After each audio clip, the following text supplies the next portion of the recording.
"You can't stay here," I whispered to myself, shivering as the wind tore through my thin jacket, my body curled into a corner of the bus stop bench that had seen better days. The city smelled like wet asphalt and leftover coffee, the glow of the streetlights casting distorted halos across the puddles that pooled unevenly on the cracked sidewalks. My eyelids felt heavier than lead, muscles trembling from exhaustion, but sleep came in stolen moments, the world blurring around me. Somewhere in the distance, the muffled roar of traffic blended with the occasional siren, a symphony of the city that never truly slept, and I hugged my knees tighter, trying to vanish into the shadows. That's when I noticed the car. Black, sleek, almost predatory, rolling to a stop with precision that made me flinch. The rain glinted off its polished surface like scattered diamonds, and before I could even think, the passenger window slid down, revealing a face framed by dark hair slick with water, sharp features, and eyes the color of a stormy sky. My heart seized, not out of fear exactly, but a jolt of awareness that froze every instinct in me. He stepped out, the sound of his shoes clicking against the wet concrete commanding the space around him. And yet there was something measured, almost careful, in his movements. He didn't rush to me, didn't yell, didn't make any sudden gestures, but the weight of his presence was enough to make the few stray pedestrians scatter like leaves caught in a gust. I tried to pull my coat tighter around my shoulders, hoping somehow to disappear, though I knew it was a futile thought. His gaze found me, and it was like gravity itself had shifted. I couldn't look away. He paused, a subtle tilt of his head, and I caught the faintest smirk tugging at the corner of his lips, an unreadable expression that somehow promised protection and scrutiny all at once. The rain continued to fall in a steady rhythm, but it felt muffled, distant, like the world had contracted to the small space between us. I wanted to speak, to tell him I didn't need help, that I could manage on my own, but my voice refused to obey. A single word caught in my throat, and I watched him reach for the small umbrella lying forgotten against the bench. Without asking, he extended it, the canvas large enough to shield both of us. His movements were careful, deliberate, an unspoken assertion that he was here to control nothing except the danger that hovered just beyond the street corner. I hesitated, then, as if drawn by some magnetic force I didn't understand, I rose on shaky legs, accepting the small shield against the rain.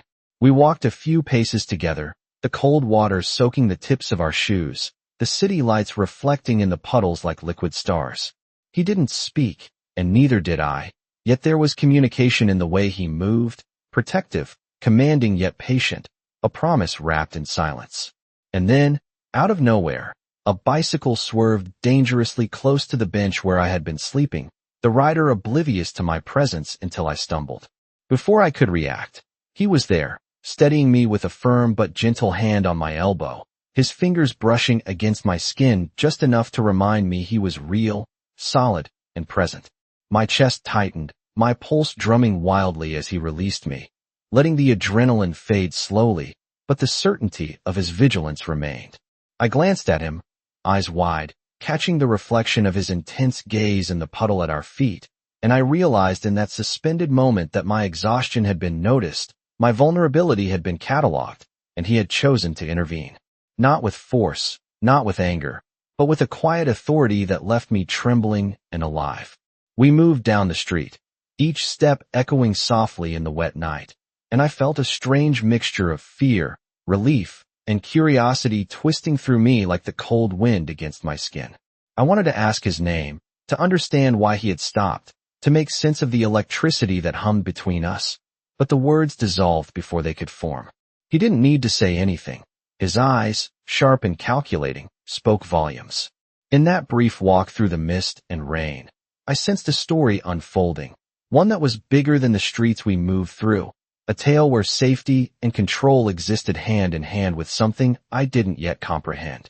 And as the distant hum of the city continued, I realized that tonight, for the first time in weeks, I had not been alone, not entirely, and the presence of the man with the stormy eyes had shifted something fundamental inside me, a mixture of awe, caution, and the faintest spark of trust that whispered I might, just might, survive the night with him watching.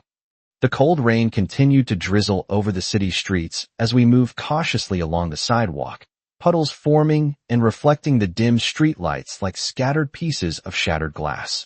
I kept my hands stuffed into the pockets of my jacket, trying to calm the jitter in my fingers, but the sensation of his presence beside me made it impossible to forget that someone was watching over me, someone who had the power to make the night feel simultaneously safer and more intense. Derek did not speak at first, his movements measured, each step deliberate, as if he was calculating every angle of our path, making sure nothing could disrupt the fragile bubble of security that had formed around us. I stole glances at him, noticing how his shoulders remained squared, his posture unwavering despite the slippery pavement, and I felt a strange combination of awe and unease, a recognition that I was no longer alone in the chaos that seemed to follow my life. The umbrella he had extended between us created a small sanctuary, the canvas flickering with droplets, a fragile shield against the unrelenting drizzle. I could hear the faint rhythm of my own breath, uneven, quick, a reflection of the storm both outside and within me, and it seemed to sync with the steady, controlled pace of Derek's steps. We reached a small side street, dimly lit and quieter than the main thoroughfare, and the sudden contrast made my senses heighten. Every rustle of leaves, every distant horn or siren felt amplified. Derek paused, subtly scanning the surroundings, and I realized that his vigilance did not end with just keeping me dry, but extended to every possible threat that might appear in the shadows.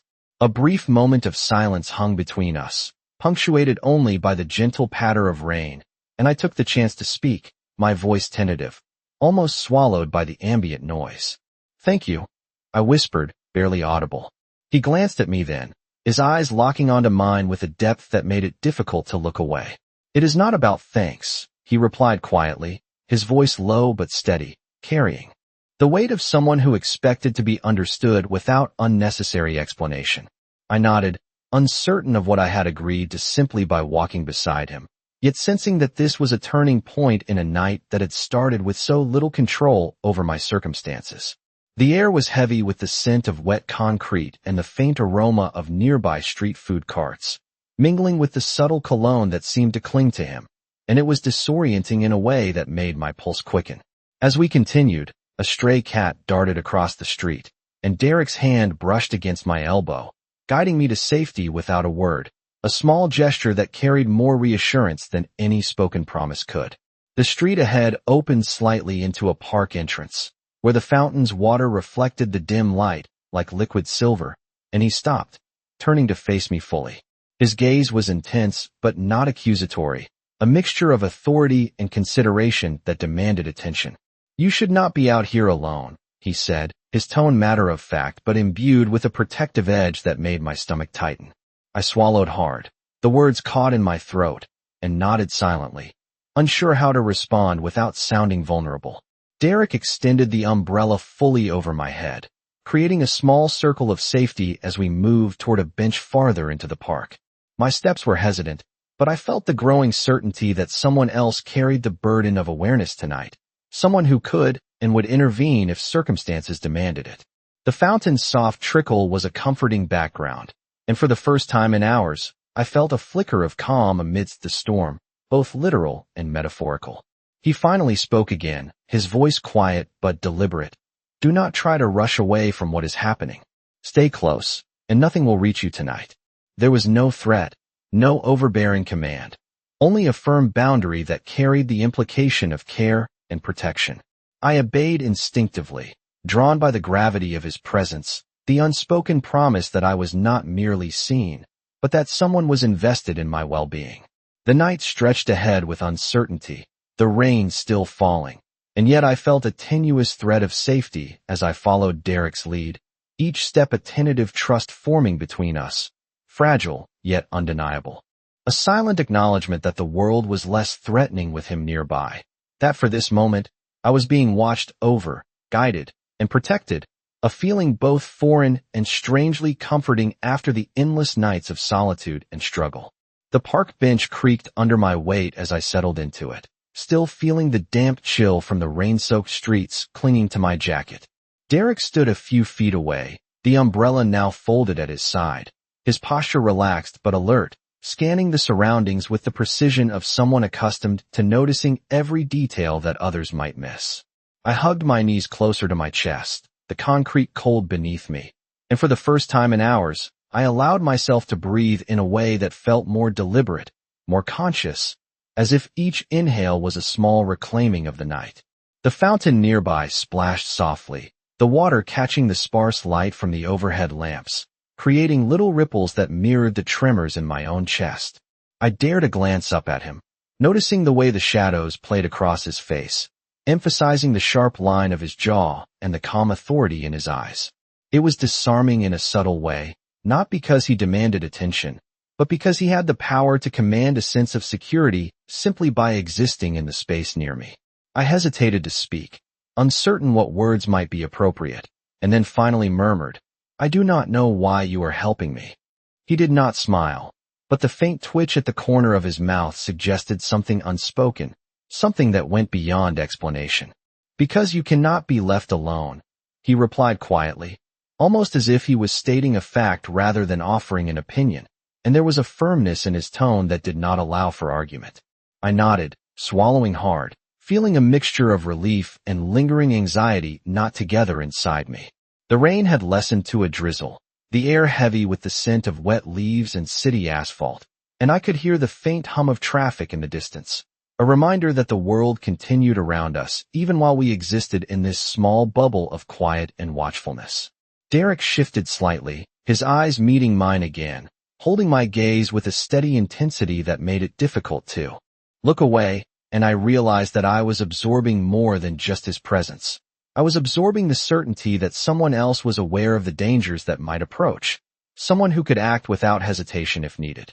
A soft breeze stirred the branches above, sending tiny droplets falling around us, and I instinctively drew my coat tighter, feeling the combination of cold and the strange warmth that came from being noticed, truly noticed, by another person.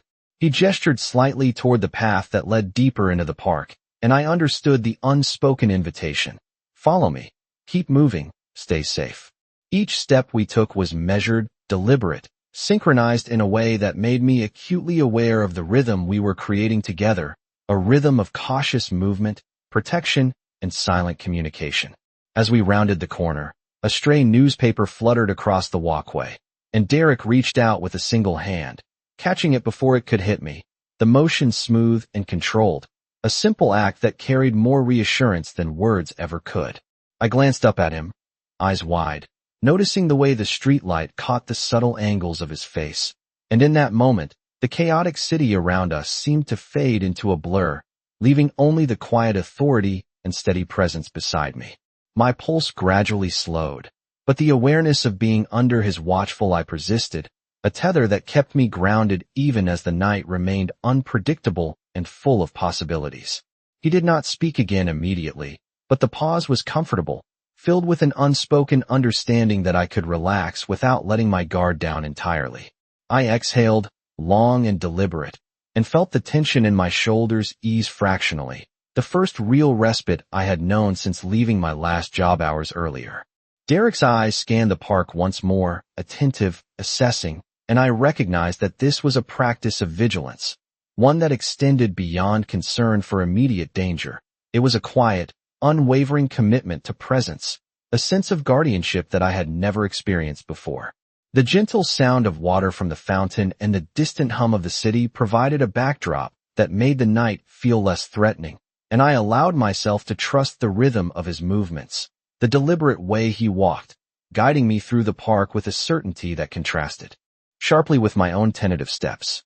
Each moment stretched on, deliberate and slow, and yet charged with the quiet intensity of someone whose presence alone could reshape the night, offering safety, awareness, and a protective focus that left me simultaneously cautious and reassured, a complex feeling that I had not anticipated when I had first curled up on the wet bench hours before.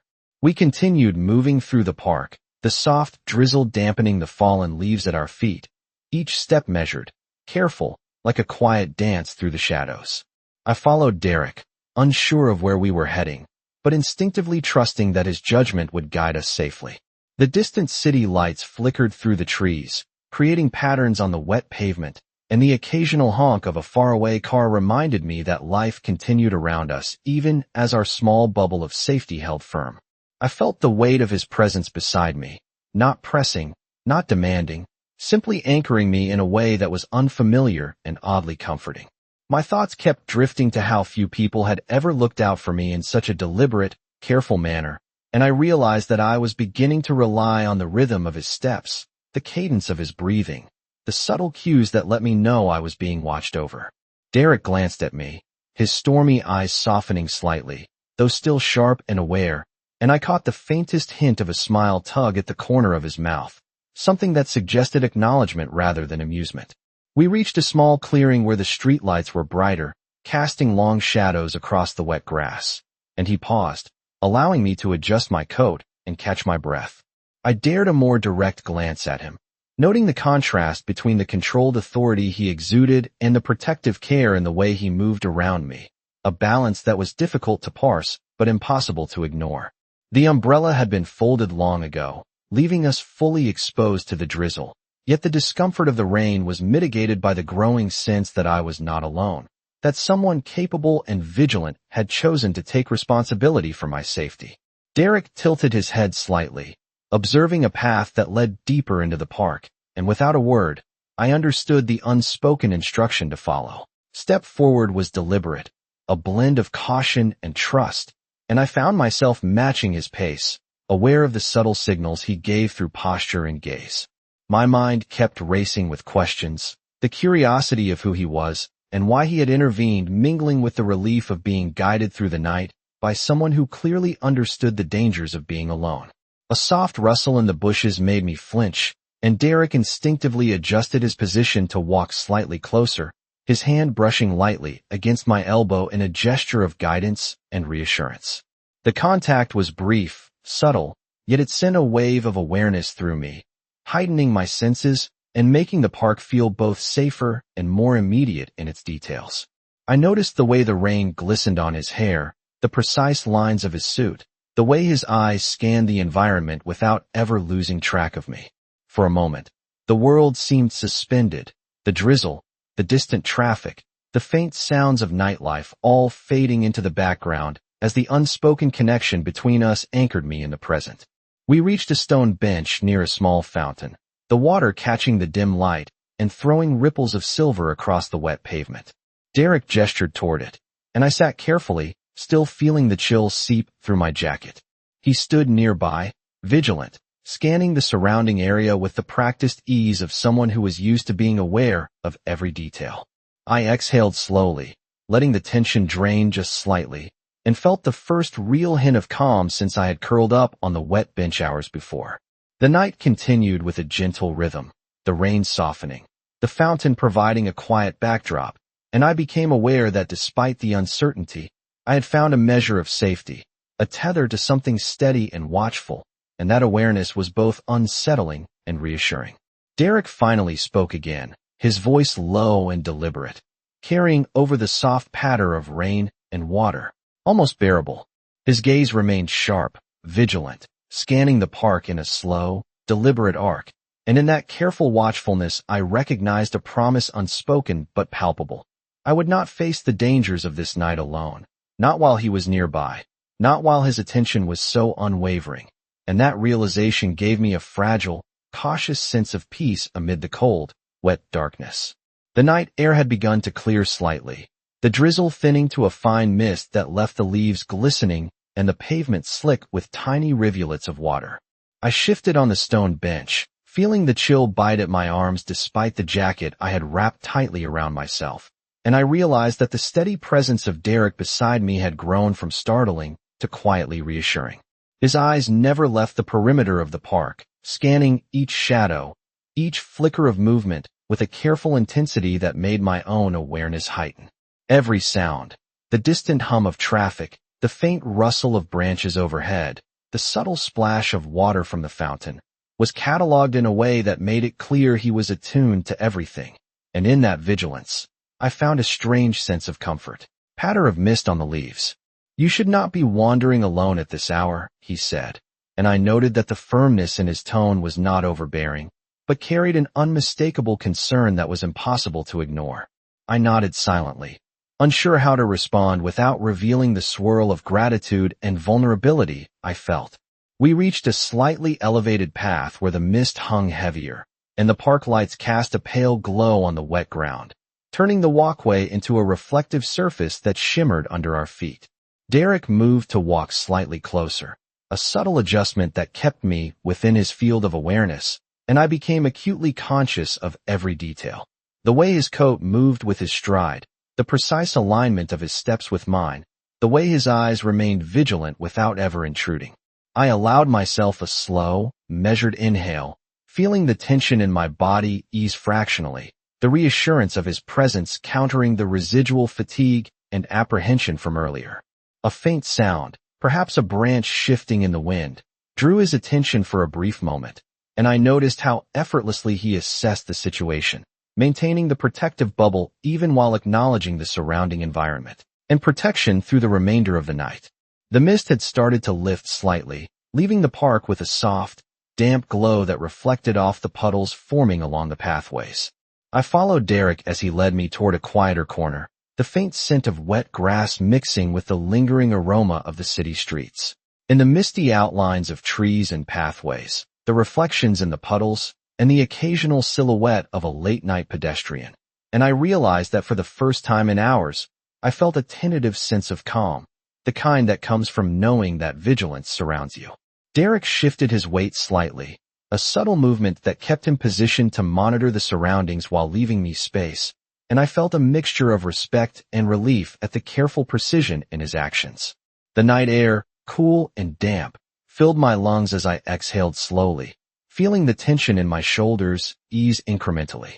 I dared to speak softly, almost a whisper, "I do not know how to thank you for this." And he turned his gaze to me, eyes sharp but not unkind, with a hint of something unspoken in the depth of his expression. "No thanks are necessary," he replied evenly, the quiet authority in his tone reinforcing the sense of protection he provided. The park had grown almost silent, the distant city noises blending into a soft background hum, and I realized that the stillness, coupled with his watchful presence, allowed me a rare moment of reflection and composure. We sat together for a few more minutes, the rain finally diminishing into mere dampness in the air, and the gentle illumination from the streetlights created patterns across the wet pavement that seemed to calm the mind. Derek remained vigilant, scanning each shadow, each subtle movement, and the awareness of his attention created a tether that grounded me, allowing me to relax slightly while still remaining alert to the environment. I could feel the warmth of the shared space, not from the temperature, but from the understanding that I was no longer completely alone, that someone capable and alert had taken the responsibility to guide me through the night. As I settled more comfortably onto the bench, I felt the cautious trust between us solidifying, a fragile yet undeniable sense that the night was no longer a landscape of potential threats, but a space where vigilance, care, and presence created an unspoken safety net, a feeling both reassuring and grounding amidst the damp, misty darkness of the park. The mist had begun to thin further as we continued along the winding pathway, the soft glow from the lampposts reflecting on the wet pavement in muted golden hues. I moved carefully, matching Derek's pace, my hands still tucked into my jacket pockets, though I felt a subtle warmth from the presence beside me that eased the stiffness in my shoulders. Every so often, he glanced to the left or right, his eyes sharp, catching movements in the shadows that I barely registered, and yet I felt the protective energy radiating from him with every subtle shift of his stance. The faint rustling of leaves in the trees above created a quiet rhythm that harmonized with the occasional drip of water from the branches, and it was almost hypnotic, allowing my senses to adjust to the slower, more deliberate pace of the night. I dared to speak softly, my voice nearly swallowed by the ambient sounds. "Where are we going?" And he responded without turning his head, "Somewhere you can rest without worry," the words carrying a calm authority that left no room for argument, yet offered reassurance. The small fountain ahead glistened under the pale light, its gentle splash providing a soothing backdrop as we approached a clearing with benches nestled under a cluster of trees. Derek gestured toward one of the benches, and I settled cautiously, feeling the cool surface beneath me, the dampness of the night seeping through my clothing, and yet a sense of safety anchored me despite the chill. He remained standing nearby, scanning the park with meticulous attention, the stillness in his posture exuding control and vigilance simultaneously. I exhaled slowly, letting the tension in my body ebb slightly, the awareness of being watched over easing a knot of exhaustion that had been building for hours. My gaze wandered over the misty outlines of the park, the wet leaves glinting in the lamplight, the puddles reflecting both the trees and the distant glow of the city beyond, and a quiet sense of wonder settled over me at how calm the night seemed with Derek so near. He shifted slightly, adjusting his position to maintain a subtle protective distance, and the gesture was small yet significant, communicating attention and consideration without the need for words. I could feel my heartbeat slow incrementally, the rhythm of our movements creating a tacit understanding between us, a silent agreement that the night, though still unpredictable, was navigable together. The ambient sounds, distant traffic, the occasional whisper of wind through the branches, the soft murmur of the fountain, blended into a gentle symphony that contrasted with the earlier chaos I had felt, allowing me a moment of clarity and composure. Derek finally spoke again, his voice low and deliberate. "Rest here for a while. The night is not as dangerous while you remain within sight."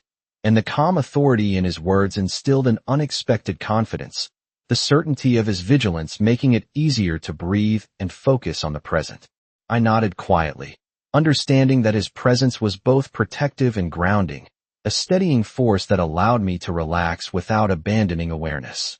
The mist curled around the tree trunks and the benches, softening the edges of the park, and the reflections in the puddles seemed almost painterly, as if the night itself had been arranged to allow this rare moment of stillness. I leaned back slightly on the bench, letting my shoulders drop as the chill lingered, feeling a sense of fragile relief knowing that Derek's watchful eyes did not waver, that his vigilance extended beyond the obvious, encompassing the unseen and unanticipated. Each subtle movement he made, turning his head, adjusting his stance, scanning a distant shadow, reinforced the sense that I was under a careful, deliberate protection, a tether that allowed me to experience a tentative calm, a rare and welcome reprieve amid the damp, quiet night. The fountain continued its gentle splash, the park remained largely empty, and the mist thickened ever so slightly around the edges of the clearing. Yet within that small space, I felt a cautious sense of security, a trust that had begun to root itself quietly, imperceptibly, but undeniably, in the presence of the man standing sentinel beside me. The park had grown even quieter as the mist thinned further, leaving the paths glistening under the soft glow of the lampposts. I remained seated on the stone bench, my shoulders gradually relaxing as the tension from hours of unease slowly ebbed away.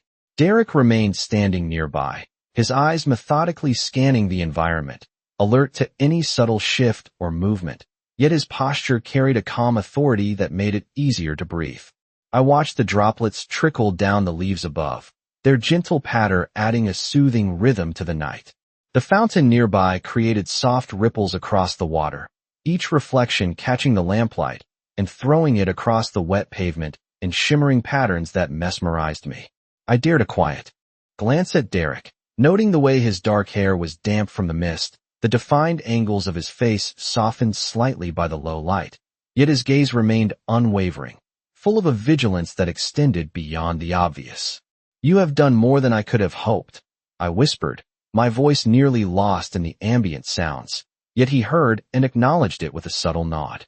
His expression remained composed, the faintest hint of warmth in his eyes, a silent reassurance that my presence and my gratitude were noted without the need for words. The mist swirled lightly around our feet as he shifted slightly, creating a space that felt protective, an invisible boundary that made the park seem smaller, more contained, and safer.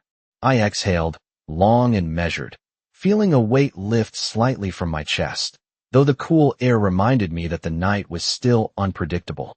Each soft sound, the rustle of leaves, the distant hum of the city, the gentle splash of the fountain, was cataloged in my awareness, each contributing to a heightened sense of attentiveness that Derek's presence inspired.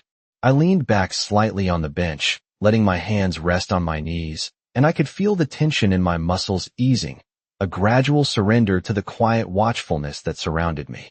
Derek shifted again, a subtle movement that kept him close enough to provide reassurance without intruding, his steps deliberate, his posture steady, and I found a rhythm in our shared silence, a tacit understanding that the night was navigable as long as we moved together.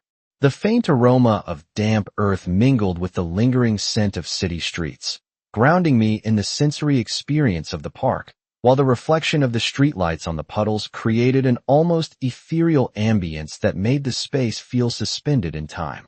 I dared a small, tentative question, my voice barely audible. "Will it always be this quiet?"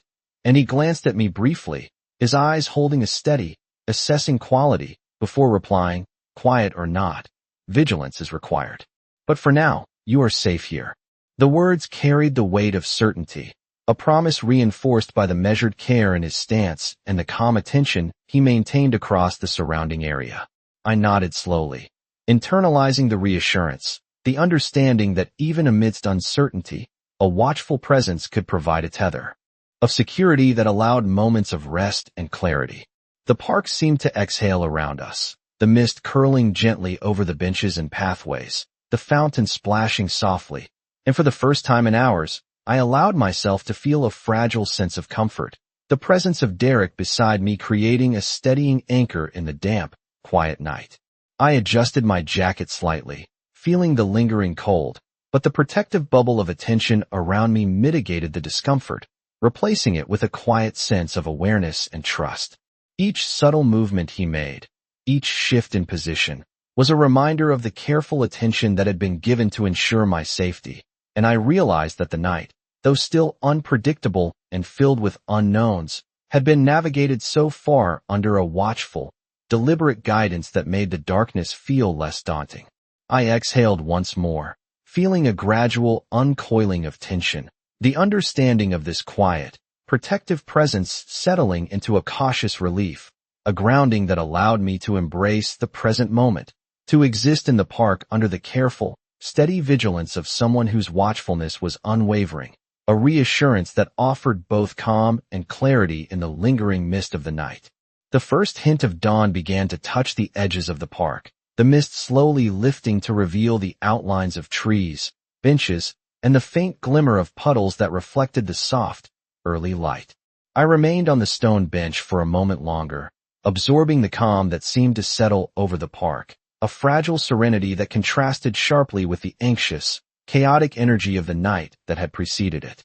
Derek remained standing nearby, his posture relaxed yet alert, a quiet sentinel observing the awakening city around us. The distant hum of traffic had grown louder, cars moving steadily along avenues now beginning to brighten with the early morning glow, and the faint chirp of birds announced the slow return of day. I felt a subtle warmth in my chest, a combination of relief and cautious trust, knowing that I had been guided safely through a night of uncertainty by someone who had not only seen my vulnerability, but had acted to protect me without question. Derek glanced at me briefly, his stormy eyes softening ever so slightly, and I felt the unspoken acknowledgement of the journey we had shared, the silent understanding that our steps through the park had forged a temporary, yet undeniable bond. I stood slowly, the chill of the stone beneath my fingers fading as I shifted my weight, and he adjusted his stance subtly, providing a protective presence without imposing on my movement. Each detail of the environment, the lingering mist, the glistening puddles, the shadows cast by the slowly brightening light, seemed to take on a new clarity, filtered through the awareness of the man beside me, his vigilance transforming the ordinary into something measured, deliberate, and safe. I dared to speak, my voice low but steady. "Thank you for everything." And he gave a slight nod, the faintest curve at the corner of his mouth suggesting acknowledgement without excess, a quiet affirmation that the night's navigation had not gone unnoticed. We began walking toward the park exit, the path gradually becoming more familiar as the mist continued to thin, and I matched his pace, feeling the rhythm of his movements guide my own steps with a subtle, reassuring precision. The rising sun touched the tops of the distant buildings, scattering light across the park in delicate streaks, and the damp earth beneath our feet gave off a faint, fresh scent that mingled with the residual humidity of the night. I became acutely aware of each sound: the soft crunch of wet leaves, the distant hum of the city, the gentle splash of the fountain still murmuring its quiet rhythm. And with each detail, the sense of safety and careful observation reinforced itself, a tether that grounded me in the present. Derek's presence remained steady, his eyes attentive to the subtle shifts in the environment. Yet the authority in his stance was tempered with a patient calm that made it possible to navigate the final stretch of the park without apprehension. I exhaled slowly, feeling the accumulated tension of the night ease gradually, the knowledge that I had been seen, guided, and protected settling into a quiet relief that allowed me to savor the first moments of day. As we reached the park's edge, the lamplight fading behind us, I realized that this night, which had begun with uncertainty and fear, had transformed into a passage marked by vigilance, subtle care, and an unexpected connection. Derek's presence remained beside me until the final steps toward the street, a steadying force whose watchfulness had guided me safely through darkness into the first light, leaving me with a mixture of cautious trust and enduring awareness that the night had been survived with someone capable and observant standing quietly, resolutely, by my side. I paused at the sidewalk beyond the park gates, the morning light illuminating the wet pavement and casting long, delicate shadows, and in that moment, the weight of the night lifted slightly, leaving a sense of measured calm and the quiet reassurance that the vigilance and care I had received would linger as an unspoken memory, a foundation for the cautious, tentative trust that now tethered me to the world outside the park.